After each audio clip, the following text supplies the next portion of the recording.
This episode is brought to you by Progressive Insurance. Do you ever think about switching insurance companies to see if you could save some cash? Progressive makes it easy to see if you could save when you bundle your home and auto policies.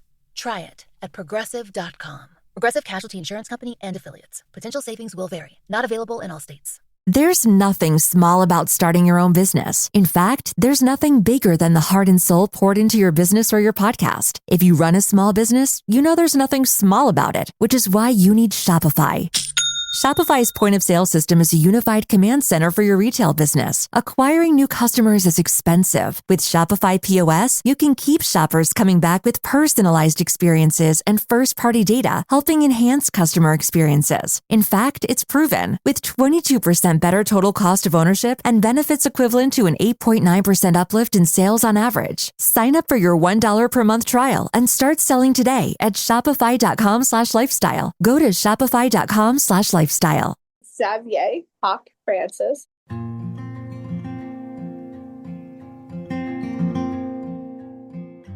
was like my little Hospice. Welcome to Still a Part of Us, a place where moms and dads share the story of their child who was stillborn or who died in infancy. I'm Winter. And I'm Lee. We are grateful you joined us today. Please note that this is a story of loss and has triggers. Thanks to our lost parents who are willing to be vulnerable and share their children with us. If you're listening to this podcast, just know that on our YouTube channel there are pictures and videos that are related to the stories that are being shared. Subscribe and share it with a friend that might need it, and tell them to subscribe. Why? Because people need to know that even though our babies are no longer with us, they're still a part of us.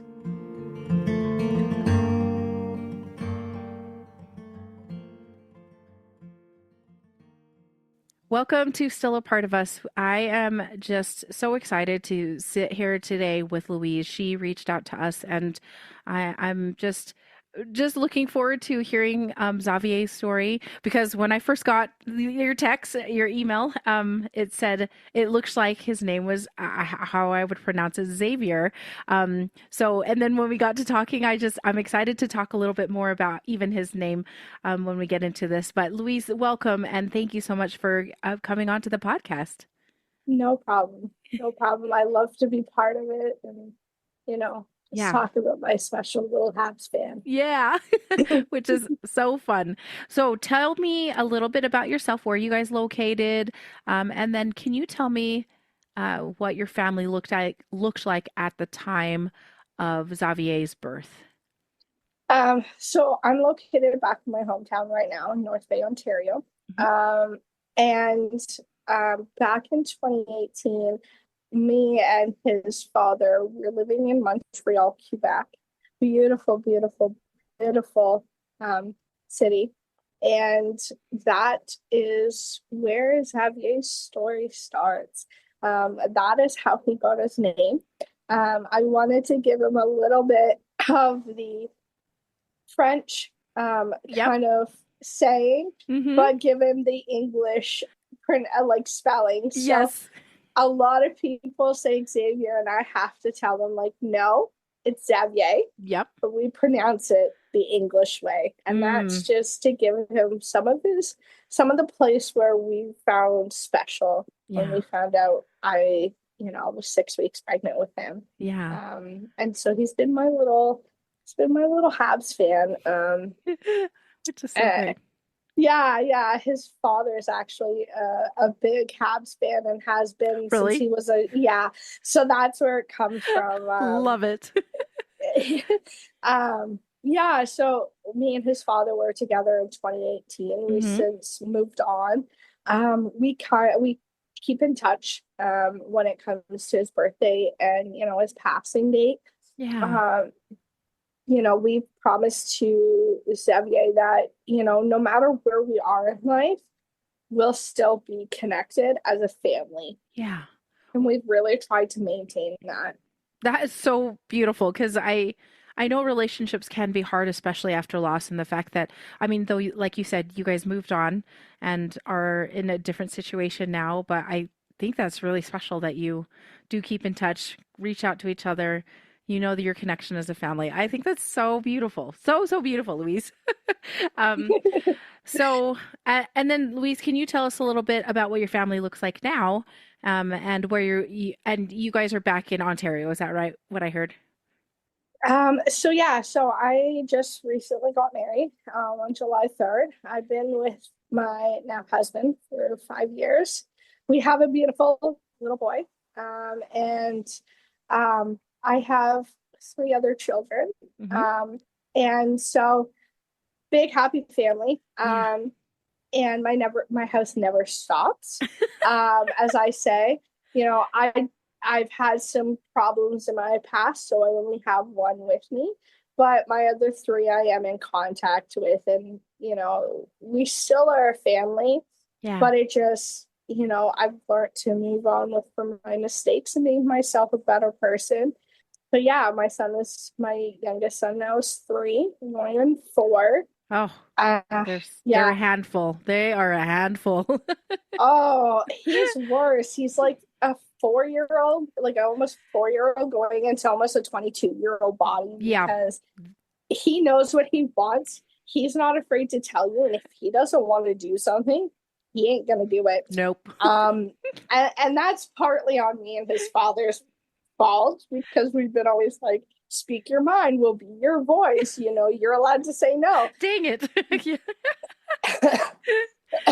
So it's really come to bite us in the butt now. And we sit there sometimes going, why did we ever do this? Yep, this is what happens when you have independent children. Right? Thank you so much for telling us a little bit about yourself. And actually, what do you guys like to do as a family? So traveling Yes. is our biggest thing. So we are having our big celebration in 3 years for our wedding. So we're Hmm. just gonna have a big celebration. And then we plan on going actually to Xavier's home place, which is Montreal, for a Awesome. honeymoon. And we're gonna take our son Daniel with us. Awesome. Just to show him where Xavier's from and Hmm. the joy and the love that I fell in love with Montreal. So we're planning on going there in about 2018, 2029. So things have already been booked. Everything's been planned. Sounds amazing. That's so great. Yeah, I love that you love to travel. I think that's great. And the fact that you're taking your youngest with you so that he's aware of your family. I think that's awesome. yeah. And Xavier's side of the family, some of them are still involved. So they were like, I texted them up and I said, hey, we're coming to Montreal. This is the dates we're coming. And they're like, oh my gosh, Yeah. really? And so we have lunch planned with them. Good. Can get to know their greatest grandchildren. Yes. So Daniel's still part of their family, even though me and Xavier's father's not Yes. still together. And we have planned, me and his father do have plans to meet up Okay. and kind of just celebrate his love to bring him home. And we had to get a special permission, but we're planning on celebrating by scattering some of his ashes in his home place. Oh, good. Okay. Well, Yeah. we will get to that a little bit more. I think that's so great to hear that you guys have plans for that. And then as just a little point of reference, Louise, I know you kind of alluded to this already, but when was Xavier born? And at the time of this recording, we're in 2025, if you're listening to it later, but when was he born? So he was born December 12th. He was actually born right at 12:12. So he was born on the 12th of December at 12 o'clock, which Wow. if any Habs fans are listening, Rocket Richard he has his 12:12. So it's really symbolic. Yeah. So he was born on December 12th at 12 Oh o'clock. my gosh, that is so funny. Yeah, and it was a heck of a pregnancy. It was rough. So let's talk about that. So how were you guys planning on getting pregnant? Was that something that you guys were planning on with Xavier's father? Was that a little bit of a surprise? I think we had talked about it. We would like to have children. There was no exact we're gonna have a child for this month, and it was just kind of like it'll happen when it happens. Yes. Okay. Okay. And so we were working for a travel midway. And so I woke up a couple of days in a row and was like, this doesn't feel right. Like, I'm very nauseous. I can't keep anything down. Something's not right. And I kind of put it off for a little bit because I was like, oh, it's just probably all the moving and the heat and the stress. Yeah, yeah. And was not the case, actually, which was funny because his dad was like, are you okay? Are you like pregnant or something? And I'm like, no, I can't be. Like, no. And then I had to go back on my app where I was traveling. But yeah, no, so I had to check my app because I was like, I was tracking my periods. I always do. And I had noticed, I'm like, I'm a week late. Maybe this is stress, but I'll just take a test and I'm not worried about it. It's probably negative. Yeah. And I will not tell a lie of how fast that test came positive. Oh, really? Yeah, like it was like less than a minute, and it was like 2 lines right off the bat, bright as can be, and I'm like, oh crap. Sorry. Yeah, so it came back so fast that I was like, okay, we really need to look at this kind of midway situation, because if anybody knows, the traveling midways are not the safest. Oh, okay. Okay. So you're taking a lot of doing a lot of stuff on heights. You're doing a lot of tearing down, putting up, a lot of heavy lifting. Yeah. So it's not really the best condition when you're pregnant to be working. Yeah. It sounds super active, right? And we're on our feet from 9 a.m. in the morning until 11, 12 o'clock at night. Oh my gosh. Yeah, so we only get like 30-minute breaks. And so we had to make the quick decision, like, do we stay? Do we not? What do we do? And we finished out in St. Thomas, Ontario. And we were like, okay, we got to figure this out. And that's when we decided, let's get back to Montreal where he had family. Okay. So we're in Montreal at this point, and the doctor's appointments have to have, we want to make sure everything's healthy and doing okay. Yeah. So we go on for our first ultrasound of this pregnancy, and they're like, oh yeah, we think we're 4 weeks. Nope, we're 6 weeks along. And we're like, okay, so prenatals, we need to start them like yesterday. Yep, let's get on it. Yeah, everything seemed to be going good. And we came to our 3rd ultrasound. And this is when, because up to this point, everything was good. There was no complications. He seemed to be fine. He was happy, healthy. And I want to say it was just entering into my 2nd trimester. And that's when we went in and something wasn't right. And so Louise, can I ask you a real quick question? Just a logistical question.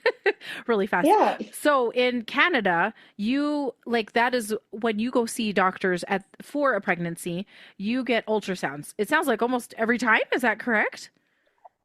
So depending on complications, if you've had complications in the past, they just try to keep an eye out on, if everything's going well in the pregnancy.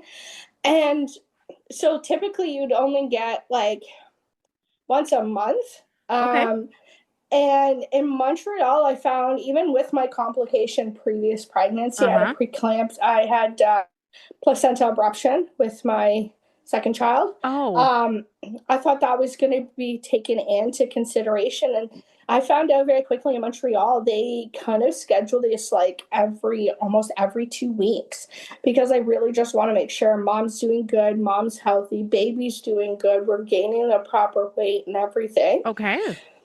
So, which honestly was great because I felt more safe. I'm like, oh, okay. I get to make sure everything's good with baby. And we had a fantastic doctor in Montreal. And I think the best part about Montreal too is their doctors do ultrasounds right at bedside Yeah, when you go in. I know. I was like, that is awesome. Right? Like I love it. So I was able to see him. I wasn't given a whole lot. Yep, baby looks healthy. Everything looks good. Blood pressure is fine. Okay. Everything's good. And it was, like I said, I was just getting into my second trimester, and I've been having a lot of these stomach pains, almost like contractions, but they're not. And so I went up to emerge because I was still not able to go up to labor and delivery floor. And they were like, yeah, we're just going to book you to an appointment. And it was that day with my OB. So I went straight upstairs to see him. And as soon as I got up there, they did the normal weight, blood pressure, that kind of thing. And so I got in to see him. He does a quick ultrasound. He's like, okay, I'm going to send you for a more in-depth ultrasound. I think there's a glitch in our system. And I was like, a glitch in your system? Okay. So we moved to the other side where they had more in-depth ultrasound. And they were there with my OB and another ultrasound doctor and then the tech. And they said, there's something wrong. And I was like, my heart sunk. I was waiting for them to say, he has no heartbeat. And they said, he's still alive, but he's missing a kidney. And I was like, okay. Yeah. We can work with a missing kidney. Yeah, one kidney's fine. Yeah. And I said, okay, so what's this going to look like? And he goes, no, it's more serious than just a kidney missing. And I said, how much more serious are we looking at? Yeah. And he turned around and he drew a picture. And I wish I had this picture now. But the main ventricles that are in your brain, in your baby's brain, and a lot of moms will see that on their ultrasounds, that was enlarged, larger than it's supposed to be, and it wasn't working properly. So the ventricles in your baby's brain, they're supposed to they're not supposed to be enlarged like an adult size. So we weren't sure what was going on with that. Okay. They were doing more ultrasounds, internal, external, to try to find what was going on with his brain. And we had to wait until, I want to say 22 weeks, 23 weeks. And we had a 3D ultrasound, and that's when they found a cyst in those ventricles. Oh. Yeah.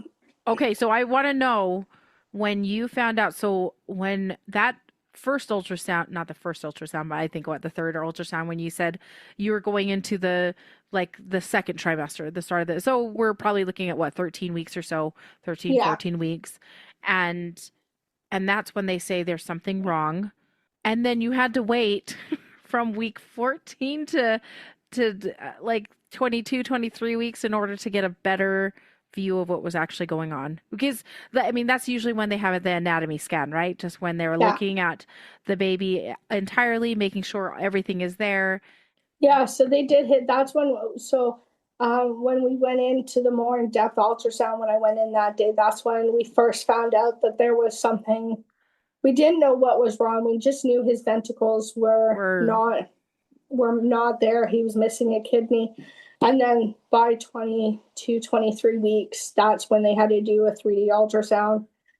And that's when we found out that it was a cyst. And there was hope because it seemed like it was small enough that he may have an enlarged brain, but it was something to deal with that they could easily take out. And we were living on that hope. Like me and his dad were living on that. Okay. We just have to get to, they wanted me to get to at least 36 weeks. Okay. So they just would monitor him and just see, maybe even look at the growth of that cyst, or just, I'm assuming they were doing a bunch of ultrasounds the entire time. Yeah, I swear I lived at the hospital. I was in there once once every week and a half, 2 weeks. Yeah, I bet. They were just like you said, they were monitoring that cyst. Is it getting bigger? Is it not? Is he showing signs of distress? Do we maybe have to intervene and deliver him at 28 weeks when he's viable? It was a lot of up in the air, and we never knew. But our end goal was 36 weeks. Okay. And then we were going to reassess. Could we push it to 37 weeks? And that was the whole, how far can we let this pregnancy go on before he starts showing signs of distress? He was fine. He was happy as a clam, moving around. You could not tell me that something was wrong. Yeah, like he was just like, go, go, go, go, go. You know, it was so deceiving because everybody's like, how are you so positive? You know, he's moving a lot and they could see that. And I'm like, hey, he's happy. We're just going to leave this, you know? Yeah. So I kept that pregnancy going. I made sure I was eating healthy, eating as best as I can, making sure I put on a lot of calories just to make sure I could get him healthy and strong if anything happened. Yeah. And so Montreal, we were there, and like I said, until he was about 22 weeks. Okay. Maybe even less, maybe about 20. And they were like, you need to go to, like, we need to get you to Ottawa. And that's where I found out what was going on with his cyst. Okay. Because Ottawa has CHEO, the one best hospital ever. Okay. Children's hospital. And they said, you need to go to CHEO. You need to be monitored in that. So that's where I was. But I was like, where am I going to be? Like, I don't have family in Ottawa. I have nowhere to go in Ottawa. Yeah. They got me into a pregnancy shelter in Ottawa. It's called St. Mary's. They've now closed their pregnancy shelter and they only have their community center for moms under the age, I think it is 25, 26. Okay. So we would walk every day from the pregnancy center over to the community. Yeah. And I was taking as many classes as I could. What could I do? I didn't think he was going to be able to be breastfed, but that was in my head. Like, I want to give him like the best to start. As much care. Okay. And so I was taking all the classes that they could give me there. I found other pregnancy classes for, you know, special needs children who were on like ventilators and, you know, have mobility issues and whatever I could grasp. So I wasn't jumping into this going, what the heck and so that is really smart, Louise. I'm just saying, because some people don't prepare for that kind of thing and it is a shock to the system. So good for you for being aware of that. Can I ask you a couple of questions, or like a couple of follow-up questions? So at the 23-week appointment where you did find out about his cyst and the kidney, I mean, you knew about the kidney before, but like what was actually happening? Is that when you found out what his gender was going to be at that time, or was that a different? That was before we moved to Ottawa. So when we first got the initial, hey, he's missing a kidney, something's not right with his brain, and we were in Montreal. And I will tell you this much, because I didn't want to know the gender. Oh, you didn't? At all. No. And so when they were looking at his kidney, I guess the ultrasound tech didn't get that information. And she was like, oh, he's a little boy. And I'm like, wait a second. And so, and the also thing was, is if me and his father, one of us found out what it was, we were going to keep it a surprise and like do like our own little gender reveal, just so then that way we didn't screw up the whole pregnancy and slip or something. So he wasn't part of that ultrasound. So I knew and his father didn't. And were you just going crazy? I would be going crazy. I'd be like, oh, I want to tell him so bad. I was. And I turned around and looked at him after I got out of that appointment. I'm like, we got to go to the mall. And he's just like, why? What's the deal? He's so confused as why we're going to this mall. Yeah, that's so funny. and it's the underground mall in Montreal. So we're going there, and I'm like going through like the list of stores on this like giant map, trying to find anything that I could get for this gender, like this quick gender reveal. And he had talked previously before we even got pregnant. He's like, "Oh, it would be cool if we did a popcorn gender reveal."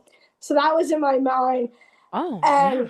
you know those popcorn stands that are in malls, like Yeah. the Colonel's popcorn? Yeah. They had one in Montreal, and I felt so bad. I made this poor woman go through the rainbow popcorn and hand pick out all the blue popcorn. Oh my gosh, I can't believe you did that. But also, I totally understand that too. I mean, oh my gosh, that is so funny. How big was the popcorn? That It was all, was, it was only about like it was just like their small one, and I felt so bad because it was her and like two other employees oh my besides gosh, her. that is so So funny. yeah, so we had two employees, but Just working. yeah. So, and then I was like, okay, I'm going to be right back. So I had paid for this, and I knew Old Navy was in this store. And I'm like, okay, I'm heading up to Old Navy. And I Okay. went up there, and I found this like blue sleeper, and perfect blue. It was super soft. It was like, I'm going to get it. And it was actually on sale. It was on sale for $12. Sweet. So this is kind of, I never knew why 12 was a big part of his life, but It showed up everywhere. yeah. And so, anyways, he comes in from outside from having a smoke, and he meets me at the table that we said we were going to meet. And I said, "Happy Father's Day," even though it wasn't. You're And right. I just wanted to do something. I didn't want to be like, surprise, you know? So he's like, okay. And I said, well, you gotta deal with the popcorn first. And he's like, okay. So he's like going through this popcorn, and instead of eating it all because he can't eat any more of it, he like pulls the rest of the white popcorn. He's like, Wait is a this? second. And he's like pulling all this blue, thinking there's another color underneath. And he gets to the bottom of the bag, and he's like, what? And he was like so shocked. And that's when I gave him the Old Navy bag. Oh. And yeah, so I think I still have the picture where he actually wrote boy in the popcorn. And I'll have to Oh. find that. Oh. So yeah, so he's our little boy. Like we fell in love with him. We didn't even get to meet him. We just fell in love. And yeah, so it seemed like 12 was his number because every 12th day we had an ultrasound, and they would either land on the 12th or the like somewhere close, or it was at 12 o'clock in the afternoon. Oh my So gosh. Yeah. we like That was his sign. right? Like if you're superstition, well, there it is. Yeah, seriously. So And yeah. then did you guys have any ideas for names? Now that you had kind of shared that he was going to be a boy, did you guys start coming up with names? Because So- this is the other thing that I think is, I don't know, I thought this was a cool discussion point when we were talking about this earlier. So yeah, tell me about how you guys came up with his name. So originally we were thinking of Riley. Mm-hmm. He was thinking of Travis. Mm-hmm. Don't know why I vetoed those two right away. And I'm like, those are too popular. No, I don't want that. And all my other kids have unique names or unique ways of spelling it. Okay. So I was like, we need something unique for him. And I don't know what I was doing. I think I was out swimming with him, or we were out together. And it was our date night kind of idea. And I looked at him, I stopped dead in my tracks, and I was like, Xavier. And he's like, where did that come from? And I'm like, that's our son's name. Just out of nowhere. That is so funny. You're like, that's the name. Yeah. So he goes, but that's so common. And I said, no. I said, his name is going to be spelled Xavier. I said, but we're going to call him our little Xavier. Yeah. And he's like, I love it. And that's what we did. Like, we called him Xavier. His dad was like so involved with the pregnancy. So involved. Like, we had a little bit of Wi-Fi, not much. And so he would, when the Habs games were on, he would sit there watching the Habs game or listening to it on the radio and like acting out the play for him. And he'd be like, you know, oh, they go this way and this way. Like, oh, he scored. And he would like jump around and get so excited and like walk up to my stomach. And he's like, Xavier, they scored. That's so cute. Yeah. So it was very fun and interesting. We made the bright side of everything. We never said, oh, you know, because there was talk throughout when we found out there was talk of maybe he's not going to make it. He may only live an hour. So we really did not look at that. We looked at our son is going to live. Yeah. That's all we could focus on. Because if we focus on, oh, well, maybe he might not live, or, you know, maybe we'll only get an hour or so with him, we would get into the spiral of depression. Yeah. That was something I just didn't want. I did not want him coming into this world with two parents that, you know, are depressed. Yeah. Yeah. So that's hard. Let's be honest. It is hard when you don't know how it's going to turn out and if it's going to, how he's going to be. Along the way, are the doctors telling you what to maybe expect, or are they just like, we don't know, we just got to see? Is that kind of what what they were telling you? We were getting two sides because CHEO was involved by that time. CHEO was, once we got to Ottawa, it was kind of like we hit the ground and we ran. Yeah. So my high risk OP was like, oh, well, expect him to die. Like she was very cold, and, you know, she was like, expect him to die. You need to abort this pregnancy. You're only harming him. And I was like, he is a human being. He has air in his lungs. He may not be actually breathing air, but he's breathing. He's moving around. He's fine. He's healthy. He's not in distress. They're not doing that to my son. I'm like, that's out of the question. And then the doctors at CHEO were kind of like, you know what, we may get him to the point of being able to leave the hospital. It may be an uphill battle, but we don't know until he's born but just expect to have some time with him. And, you know, we were like, okay, that's all I need to know. Am I going to get something with him? I don't want to be in the operating room because I had to do a C-section. We didn't want me being stuck in the operating room and him passing. Yes, yeah. Because that would be, that's hard. Yeah, so by the time he was delivered, so we did make it to 36 weeks. You did? Okay.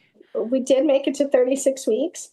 And we had some talk with CHEO at that point because they were still involved trying to come up with a care plan for him and what that's going to look like. So the rest of my pregnancy, it was constant, you know, the test results being sent back to CHEO, us meeting with CHEO like once every 3 months, you know, updating with them every so often and going, okay, where are we at? And he was doing great. So they were like, let's not intervene. They did give me the steroid shot. They did. Okay. Because we just didn't want to take that chance of me going into spontaneous labor and not being able to give him that shot. So I was getting that. I got four shots at different increments of. So I got one just before 28 weeks, and I got another one around 34 weeks. Okay. Just to give him the best outcome at any point. And that's when, I think it was about 29, 30 weeks, we were getting to the home stretch. And that's when I started having spontaneous labor. You were, oh. Yeah. And so they were like, we've got to hospitalize you right now because we need to keep an eye on him. Yeah.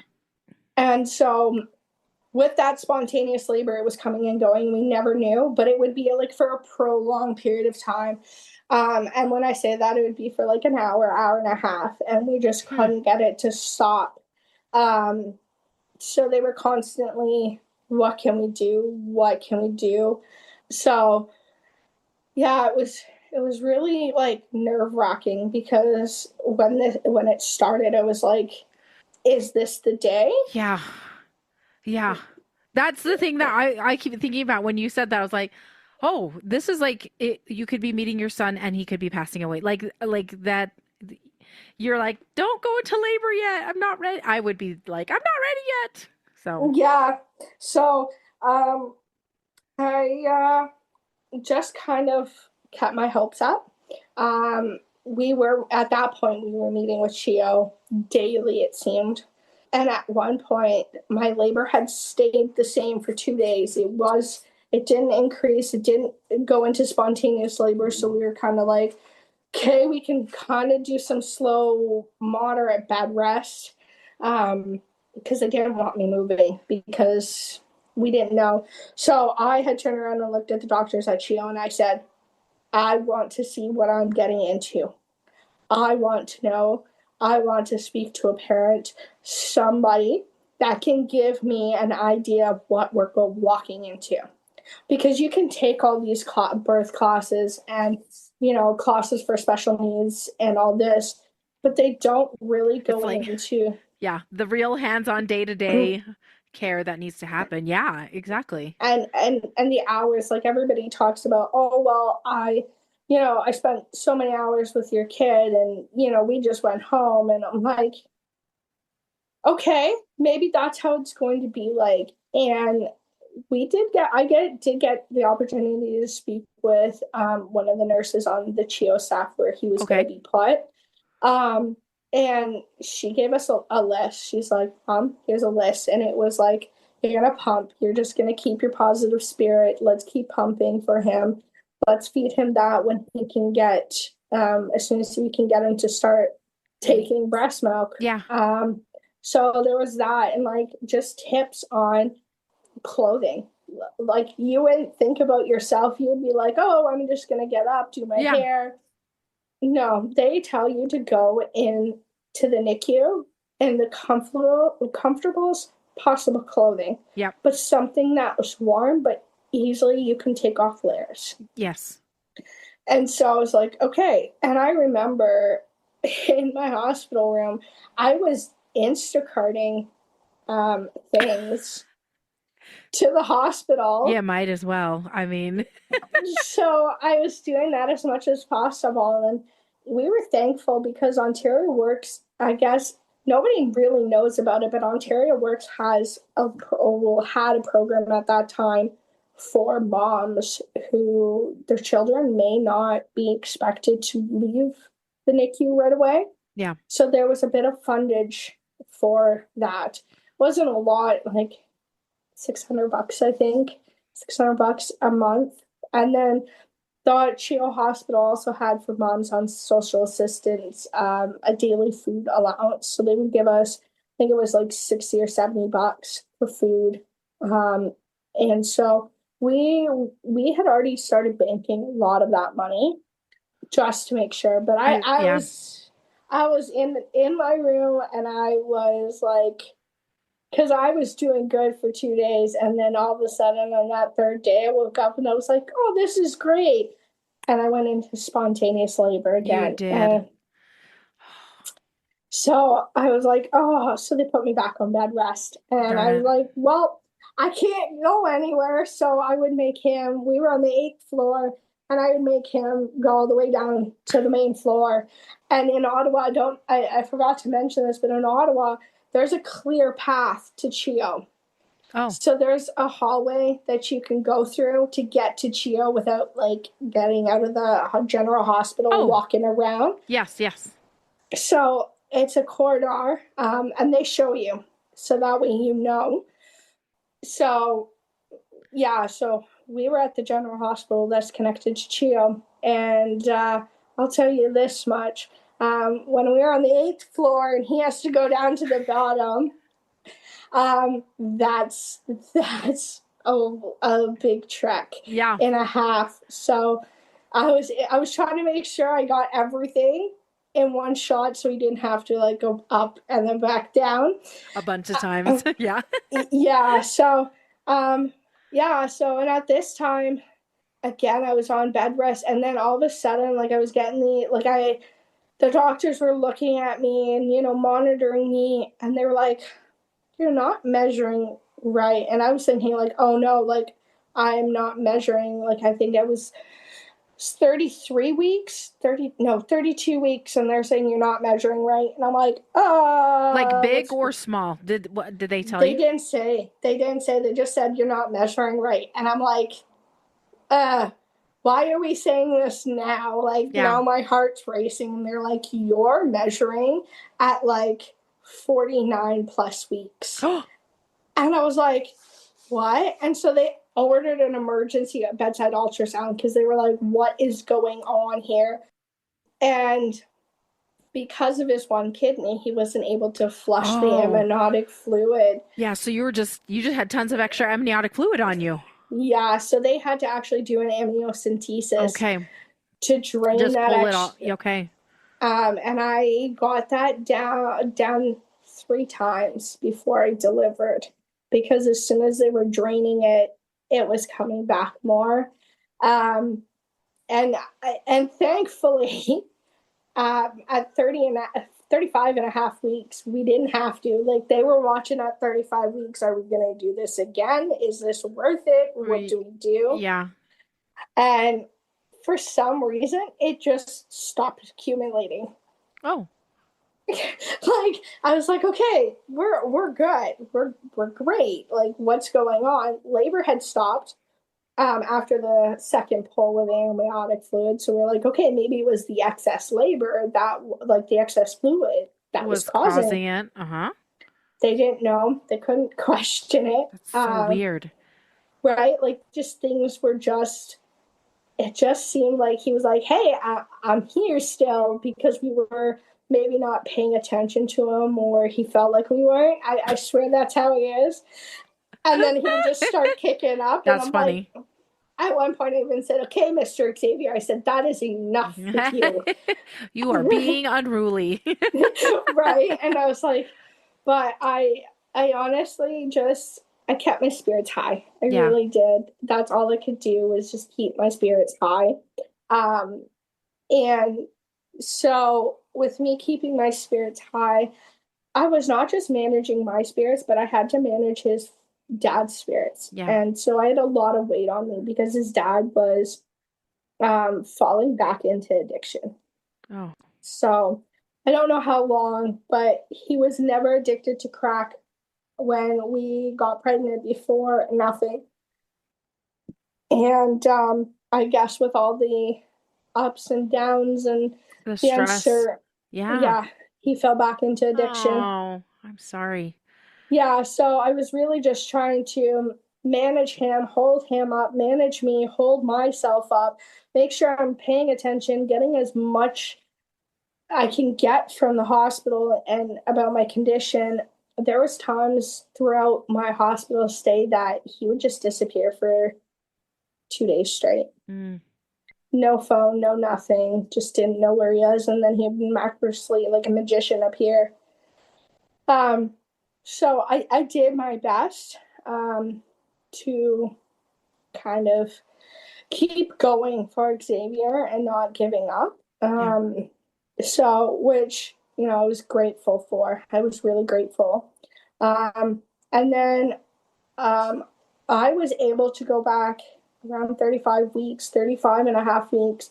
They said, okay, we'll let you go back to the pregnancy shelter. Yep. To kind of get things rolling, but they said you need to make accommodations to be closer to CHEO. Okay. And I was like, great. Like, how am I supposed to pay for this? And my Ontario Works worker at the time actually comes to the pregnancy shelter just to do the annual reviews, which is amazing. And when I sat down with her at that time and I said, what do I do? Like, what do I do? She goes, don't worry, we've got you covered. You let us know. She gave us 2 places. They had the Ronald McDonald home, and they had a hotel that was right by the Ronald McDonald home. And they said, we'll see what we can do. And I was able to get into the Ronald McDonald home, thankfully. And I moved there the day before my scheduled C-section. Oh. So it was like a constant, like, it was a quick, like, I just got back from the hospital. Let's just quickly do some laundry, pack some stuff. Yeah. The pregnancy shelter was really helpful with that. Like, I came back to a whole, like, postpartum care kit for me. Some get well flowers, just a lot of love for me. Yeah. And for Xavier, they never forgot Xavier. They actually got him, so we had a worker at the pregnancy shelter who was another Habs fan, actually. So, and we had all our names outside of our door, and they would include our kids closer to the end of your pregnancy. Yeah. And so I got the mother and baby room, which was a bigger room. And they had my name and Xavier's name with the Habs picture behind it. That's the best. That's so cute.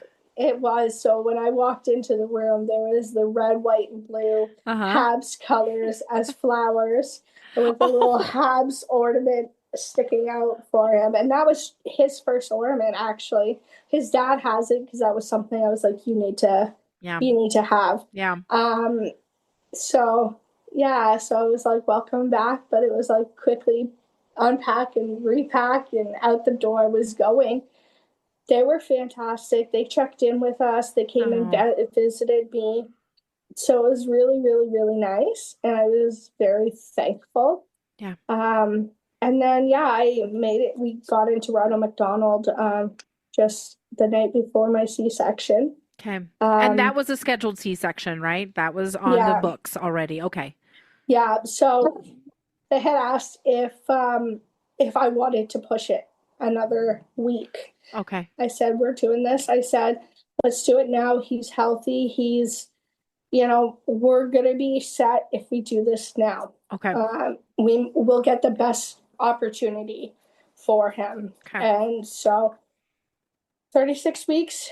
And so I was supposed to go in at 6 a.m., but somehow there had been multiple emergency surgeries, and I didn't get into the operating room until 11. Yep, that's what happens. You just get bumped.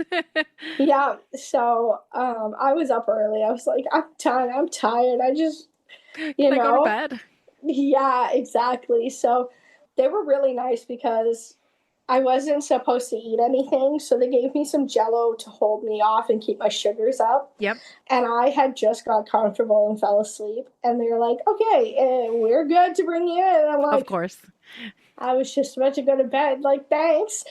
And I remember him being so active that day. Like, so more active than usual. Like, he was flipping. Like, literally, they could not keep him in the head down or the breech position. He kind of just flipped himself.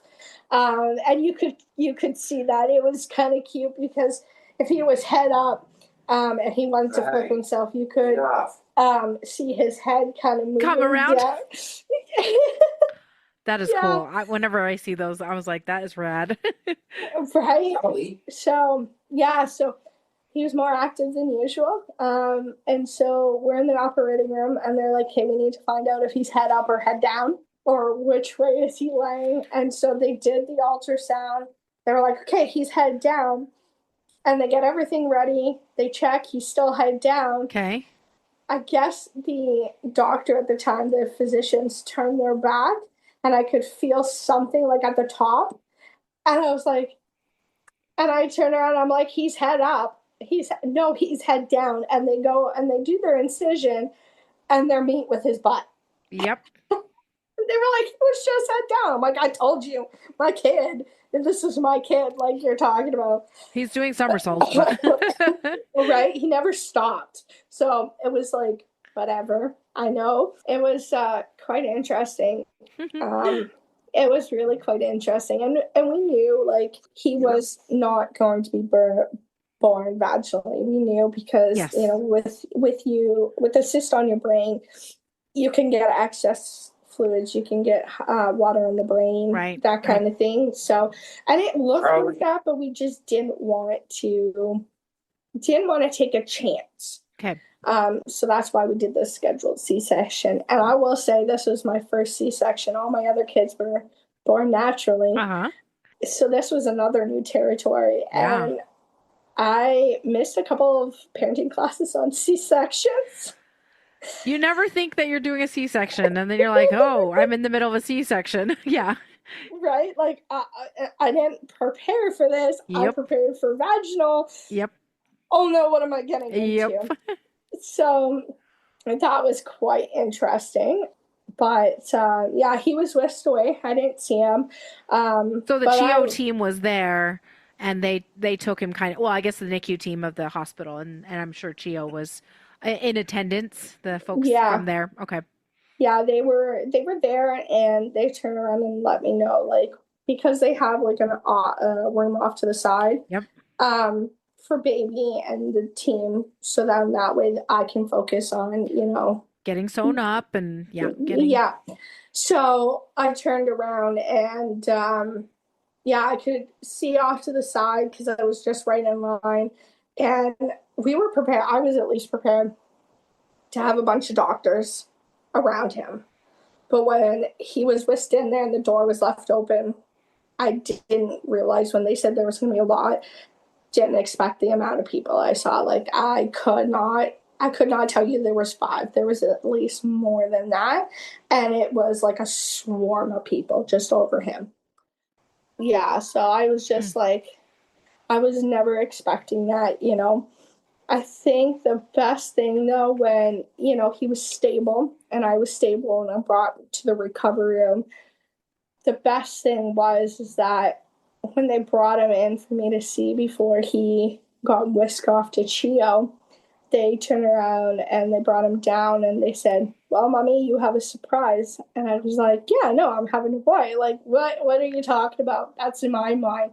And they said, he has a little surprise for you. And they gave me my finger, and he held onto my finger. And as he did that, he had an extra digit on his thumb. He did. Okay.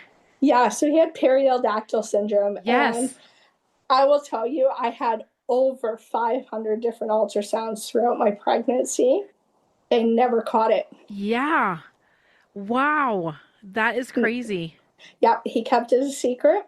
And he was very rare, so they just thought it was going to be like an extra thumb, blood going to it. We'll have to remove it at some point. Yeah. No, he had a full bone in it. Like he did.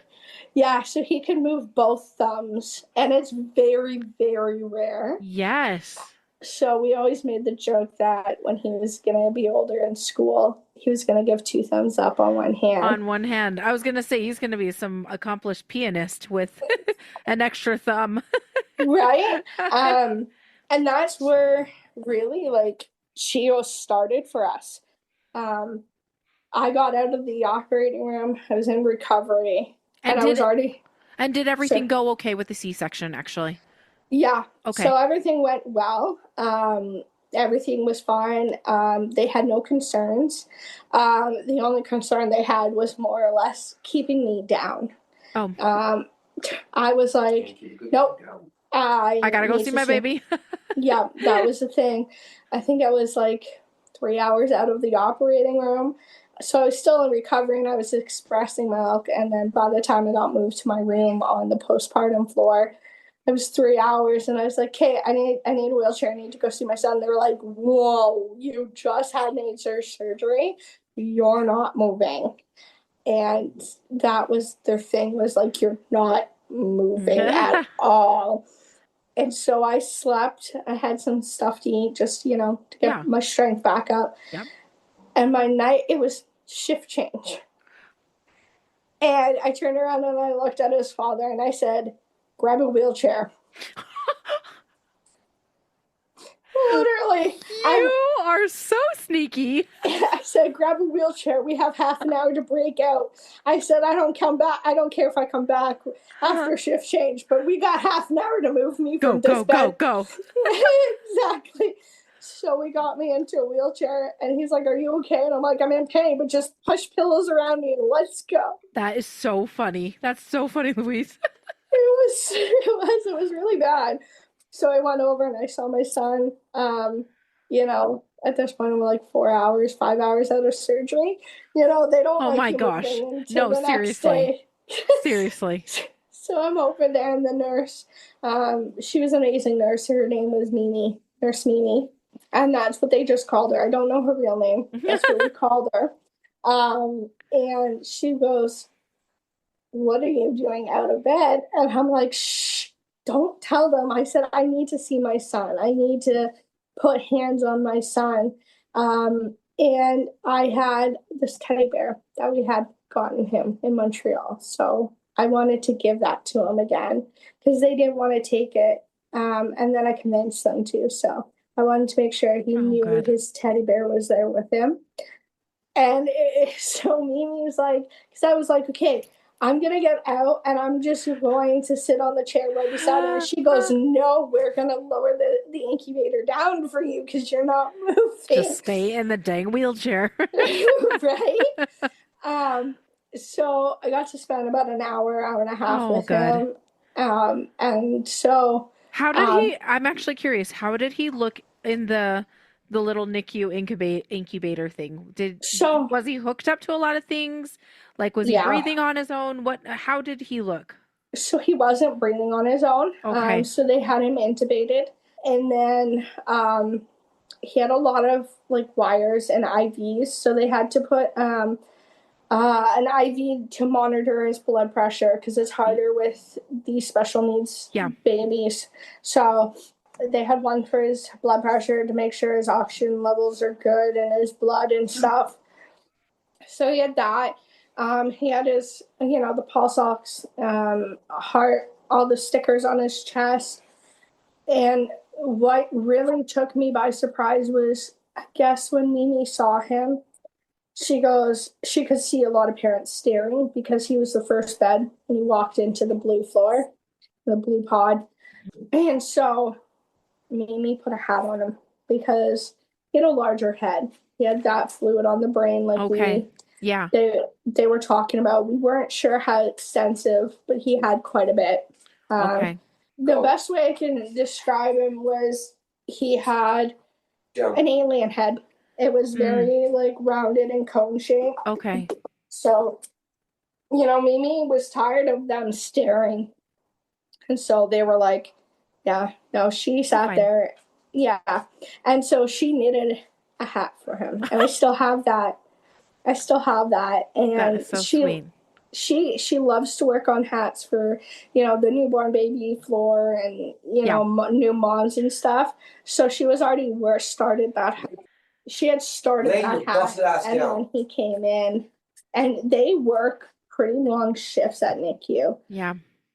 So she was just getting on her shift when he came in, and she wasn't leaving until I think it was the next day at 7:00 in the morning. Okay. So they work pretty long shifts. But yeah, when he came in, she saw him, and she just stopped and gave him that hat. Yeah. And so she wanted to make sure nobody stared at him to make him look like as normal as possible. Yep. He's got all these other wires and tubes in him. And so, one less thing to have somebody stare at. Louise, before we go on, I just want to make sure I asked this question because I always like to ask this question. How big was he? We don't have an exact weight, but they say he was around 8 pounds. Oh, okay. So he was a good size for being, 36 weeks, right? 36 weeks. Okay. Yeah, but to get an actual weight was very difficult because of his head weight. He had the head of a 6-month-old. Oh, and the weight of his 6-month-old. Was just, okay. So they had to weigh him in 2 different ways. So they would have to weigh his body and leave his head off the weighing station, and then would weigh him all together. Now, without his head circumference and weight, he was about 7 pounds, but with his with his head and the rest of everything that was going on, that caused that. Okay, so around 8 pounds or so. Yeah. Okay, that is good to know. You had broken out of the postpartum area to go see him, which is really fun. And you got to stay with him, which is wonderful. By this time, had the doctors figured out what was going on, and had they talked about how he was looking? So we had a new neurologist that came that said that specialized in complicated births. So he's like, I want to get more. I want to get an MRI and I want to get a CAT scan. Okay. But he's like, I'm not sure it's gonna look good. So we're going to do as much as we can to see if there's any quality of life. And he goes, I'm going to do everything in my power to get as much time with you and be able to bring him home. And if we can't, just to make sure that you spend every precious moment with him, which I love. His name is Dr. Nazal. And he took on kids that he loved. Every kid was his best friend. He never treated them as, oh, it's just my patient. He would always come in and be like, he would go right up to Xavier very calmly. And I remember this, he would always have his white jacket on, but as soon as he walked into the kids' rooms, he left it outside of their rooms and walked up to them and said, hey, buddy, how are you? He goes, how's my friend doing? He always talked to them in a very positive manner to keep their spirits up. And that's what I loved about him. That's awesome. That's awesome. Yeah, exactly. And honestly, like, that was the best part being at CHEO, was meeting the team of, doctors and stuff. But I will go back about me breaking out, because it's really funny, because when I came back, my night shift nurse was standing outside. I can imagine her hands on hips, like, where have you been? Exactly like that. She goes, where have you been? And I said, nowhere. She goes, I just went around the way. I said, oh, I just needed some fresh air. And she goes, uh-huh. So why is your son's blanket on your lap? And I'm like, it was one of those things, like, I remember Mimi giving it to me so it would help me express my milk. And I never thought to potentially hide it. And so it was on my lap, and I was like, there's evidence you've been out. Yeah. So that is hilarious. Right. So I was like, I can do this on my own. She's like, oh, no, you're not. We're not taking responsibility of a stitch popping or something. And so I remember her calling like a couple of nurses, and they're like, so you found her?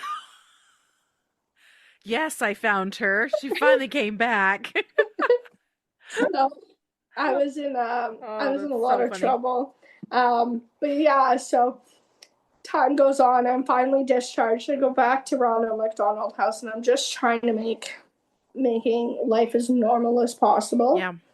When we got there after Xavier was born, like Xavier, they had a welcome back brunch or dinner for us, and flowers. Like, I went upstairs. So nice. Yeah. So I went upstairs to go to our room first, and the staff there were like, let me help you. Just like, let me help you up the stairs. And so by the time I got up the stairs, everybody that was registered at the Roger Neilson's house, and staff included, had like cards and flowers around my door of just, congratulating us. And, if you need someone to talk to, we're in this room. And so it was really, really set in my heart that I knew that I had a community if I needed to.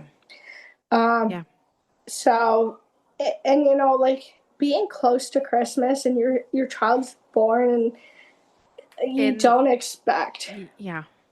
You don't expect it. And so this is where it's actually quite funny, because this is where 12 comes in, because when we got to Roger Neilson's house, we were in room 12. Seriously, like there's just so many things pointing to Right? 12. That's awesome. Yeah, and so his room in CHEO was 12. Oh my gosh. That Yeah, is nuts. yeah. So he was in the 12th bay of the 6th bed. I was like, Yep. it's meant to be. It's meant to be, my little man.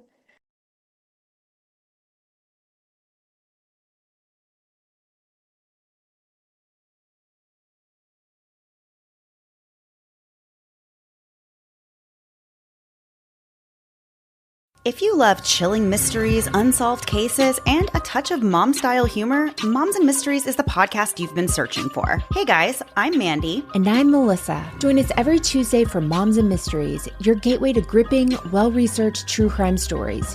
Each week, we deep dive into a variety of mind-boggling cases as we shed light on everything from heists to whodunits. We're your go-to podcast for mysteries with a motherly touch. Subscribe now to Moms and Mysteries wherever you get your podcasts.